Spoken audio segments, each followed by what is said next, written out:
إذاعة إرنا تأتيكم برامجنا في أيام الاثنين والأربعاء والجمعة من كل أسبوع على نفس هذا التوقيت على الموجة القصيرة بطول 25 مترا. كما يمكنكم متابعة بثنا على القمر الصناعي نايل سات على التردد 11678 على الاستقطاب الرأسي. إذاعة إرنا الدولية إذاعة إريترية مستقلة يشرف عليها صحفيون إريتريون مستقلون، ويأتيكم بثها من باريس. مستمعي الكرام، طبتم وطابت أوقاتكم أينما كنتم وحيثما يوصلكم بثنا لهذا اليوم الجمعة الموافق 22 من مارس عام 2024.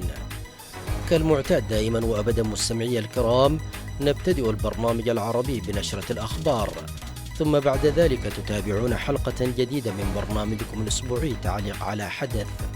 وفي حلقة اليوم من البرنامج مستمعي الكرام ومستمعات الكريمات نقدم لكم الجزء الأول من موضوع الأمن البحري للسواحل الإفريقية، تهديدات مستمرة ومقاربات لاحتواء المعضلة، وذلك من خلال قراءتنا لمقال الكاتبة والباحثة في الشأن الإفريقي نهال أحمد السيد، والذي نشر في موقع قراءات إفريقية 13 من مارس الجاري، على أن نستكمل وإياكم بقية الموضوع في حلقات البرنامج القادمة بمشيئة الله. وقتا طيبا نرجوه لكم مستمعي الكرام مع فقرات برامجنا لهذا اليوم.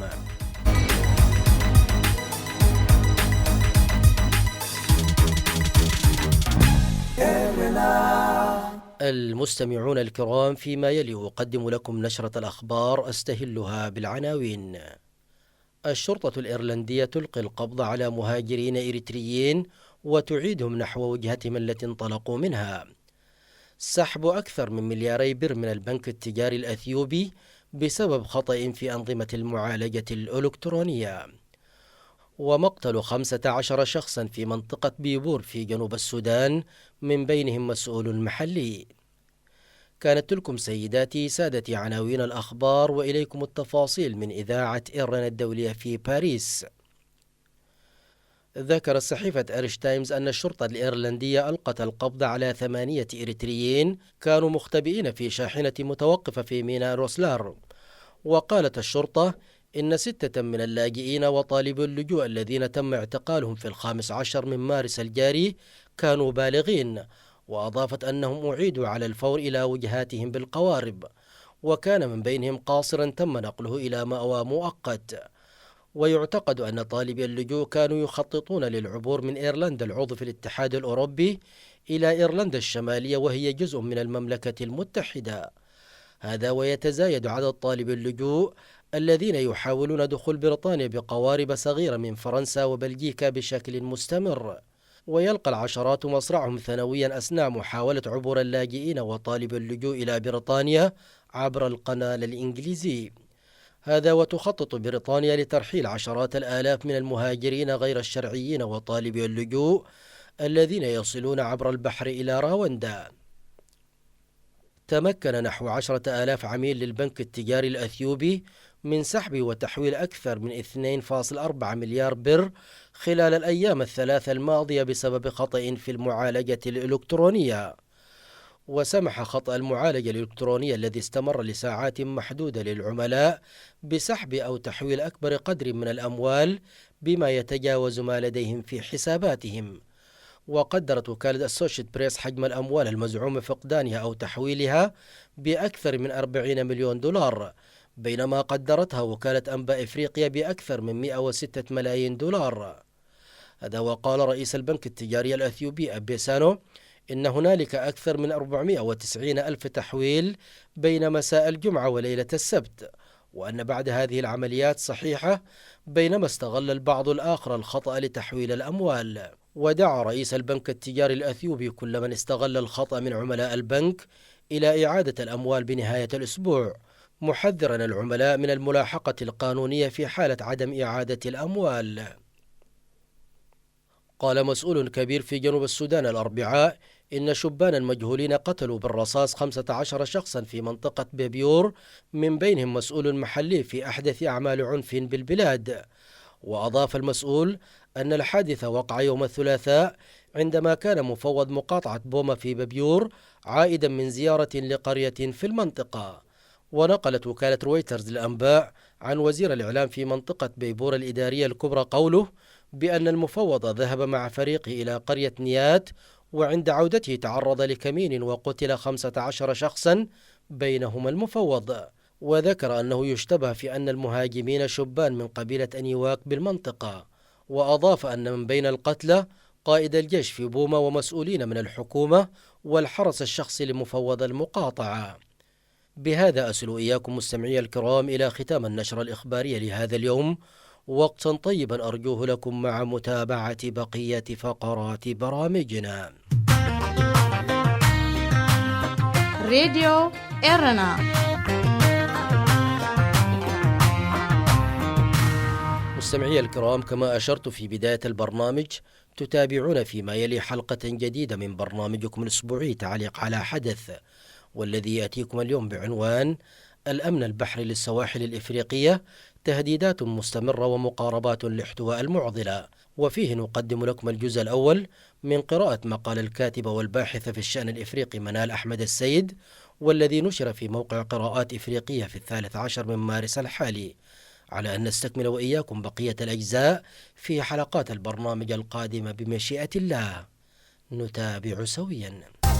إذاعة إيرينا، صوت مستقل لإريتريا. مستمعي الكرام ومستمعات الكريمات، متابعي برنامج تعليق على حدث، أهلا بكم مجددا. نتابع كما تتابعون في هذه الأيام الأزمات والصراعات التي تدور بين القوى المختلفة للسيطرة على الممرات المائية وتأمين الملاحة البحرية لخدمة المصالح الحيوية والاستراتيجية للأطراف المعنية بذلك، حيث تعتبر الممرات البحرية وشواطئها عاملا مهما ورئيسيا للأمن الغذائي والتنمية الاقتصادية والاستفادة من الثروات البحرية بشكل أمثل.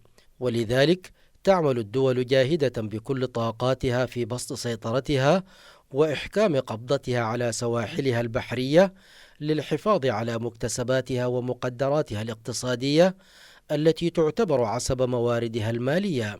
حول هذا الموضوع نقدم لكم اليوم مستمعي الكرام ومستمعات الكريمات الحلقة الأولى من ورقة بحثية للكاتبة نهال أحمد السيد الباحثة في الشأن الإفريقي، والتي نشرت في موقع قراءات إفريقية في 13 من مارس الجاري تحت عنوان الأمن البحري للسواحل الإفريقية، تهديدات مستمرة ومقاربات لاحتواء المعضلة.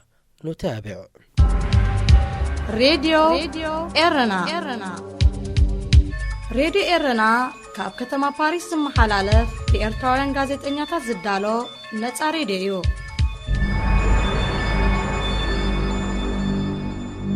استهلت الكاتبة المقال بقولها: تواجه القارة الإفريقية العديد من التهديدات الأمنية يأتي على رأسها تهديد الأمن البحري لسواحلها، فرغم اعتمادها في أكثر من 90% من تجارتها الخارجية على البحر، إلى جانب ارتباط الأمن البحري مباشرة بتحقيق ثنائيتي الأمن الغذائي والتنمية المستدامة، إلا أن الجرائم والممارسات غير الشرعية للنشاط البحري تسببت في خسائر مادية تقدر بمليارات الدولارات، ناهيك عن الخسائر في الأرواح البشرية. وعلى مدار السنوات الماضية شهدت السواحل الإفريقية البالغ طولها نحو 48 ألف كيلومتر العديد من الجرائم والتهديدات الأمنية، وهو ما يرجع بشكل رئيسي إلى تغاضي الحكومات الإفريقية عن تقديم حلول للمسببات الرئيسية لتلك التهديدات، وهو ما انعكس سلبا على الأمن الإقليمي لدول القارة، كما شكل ذريعة للتنافس بين الدول الكبرى المتطلعة لتوسيع نفوذها. لذا تتطلب المرحلة الحالية وضع مراقبات واستراتيجيات حازمة لمواجهة تلك التهديدات والحد من تأثيرها على استقرار البلاد.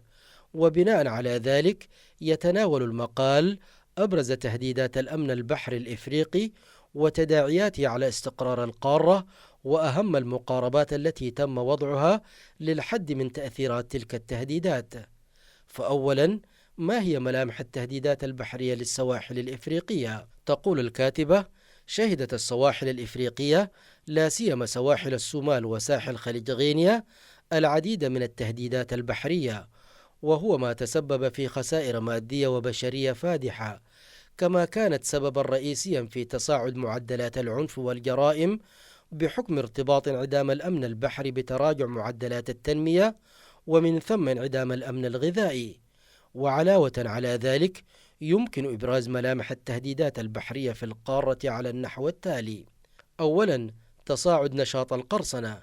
شهدت السواحل الإفريقية خلال العقد الماضي تصاعدا في معدلات نشاط القرصنة، حيث يتركز هذا النشاط بشكل كبير في 3 مناطق رئيسية هي الساحل الصومالي وخليج عدن شرق إفريقيا وساحل غينيا، فيما صنفت الأمم المتحدة في تقرير لها منطقة ساحل غينيا بالأشد خطورة على المجال البحري.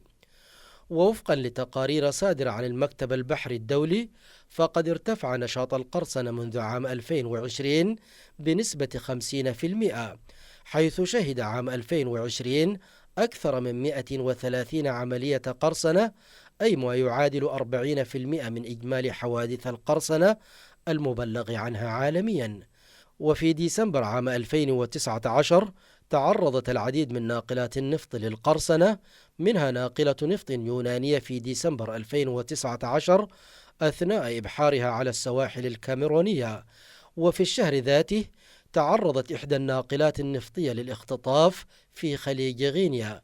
وبناء على ذلك صنف مشروع الإبلاغ عن الجريمة المنظمة والفساد في تقرير له منذ عامين خليج غينيا بكونه من أكثر بؤر القرصنة خطورة على مستوى العالم خلال العقدين الماضيين.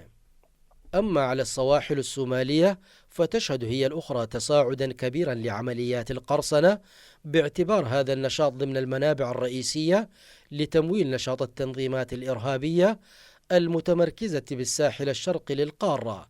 ففي نوفمبر عام 2023 تم اختطاف سفينة صيد إيرانية تحمل اسم المعراج 1 من قبل قراصنة صوماليين، وطالبوا بفدية تقدر ب400,000 دولار.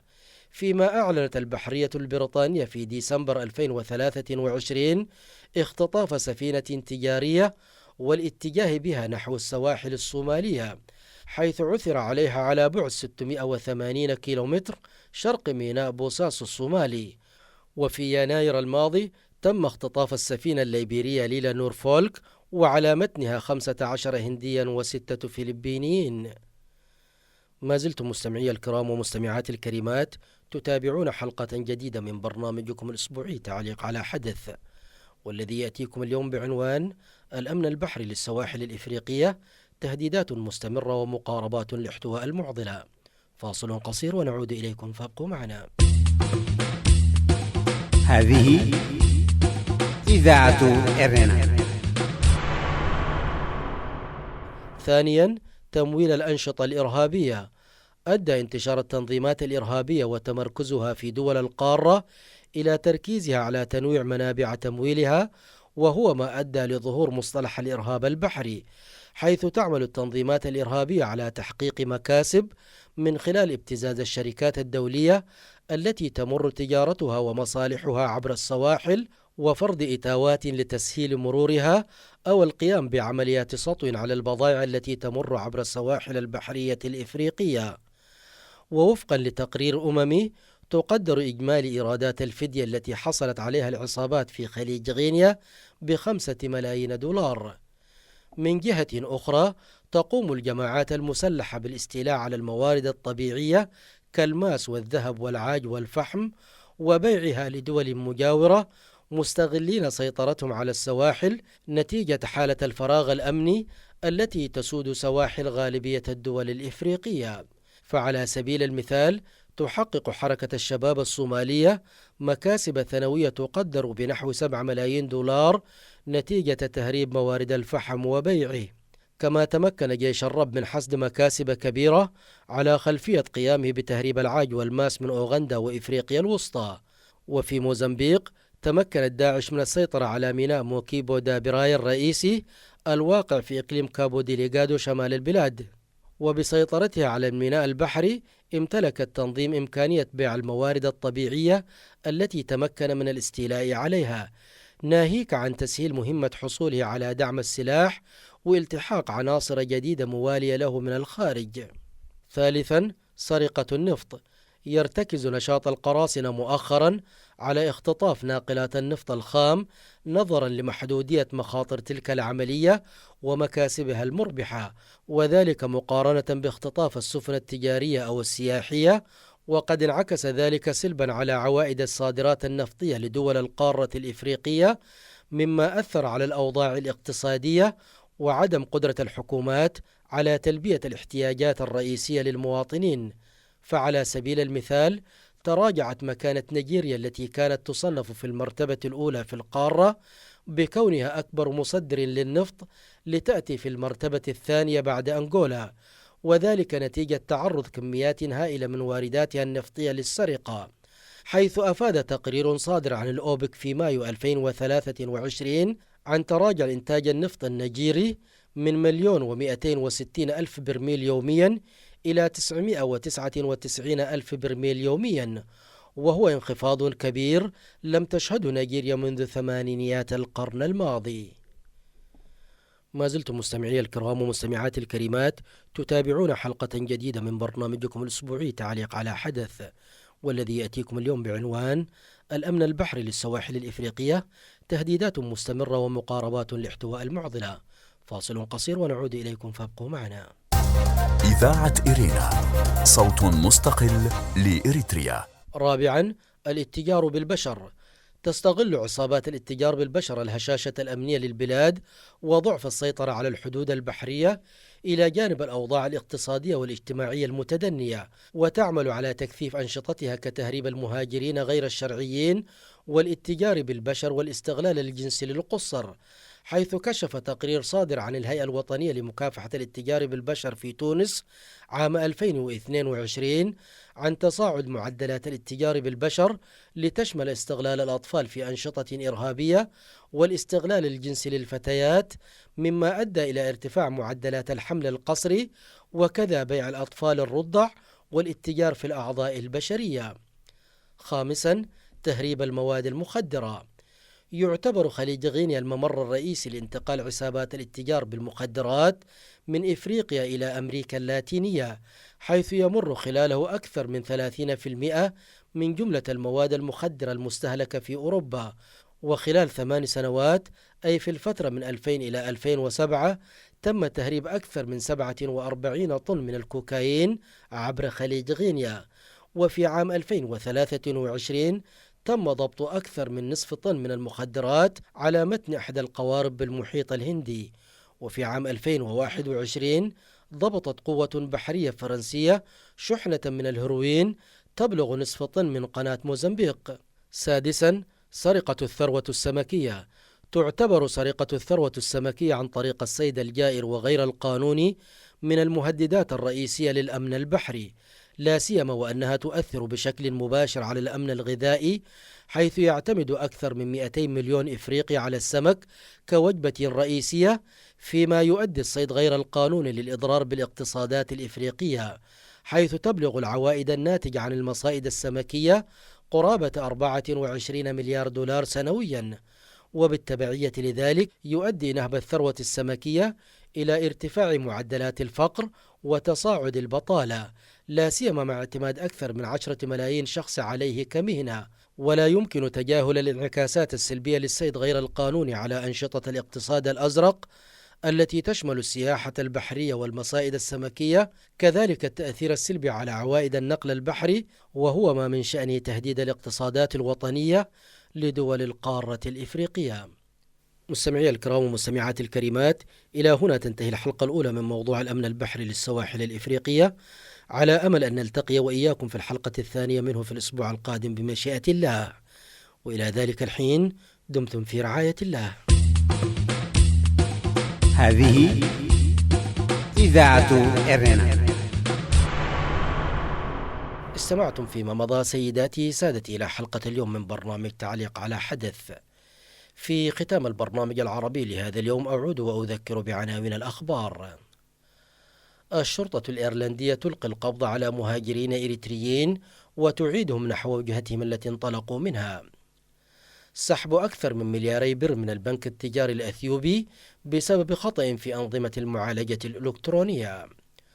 ومقتل 15 شخصا في منطقة بيبيور في جنوب السودان، من بينهم مسؤول محلي. بهذا نصل إياكم مستمعي الكرام إلى ختام البرنامج العربي لهذا اليوم. تقبلوا تحياتي وتحيات الفريق العامل بإذاعة إرنا الدولية في باريس، وحتى نلتقيكم في البرنامج القادم في أمان الله. إذاعة إرينا، صوت مستقل لإريتريا.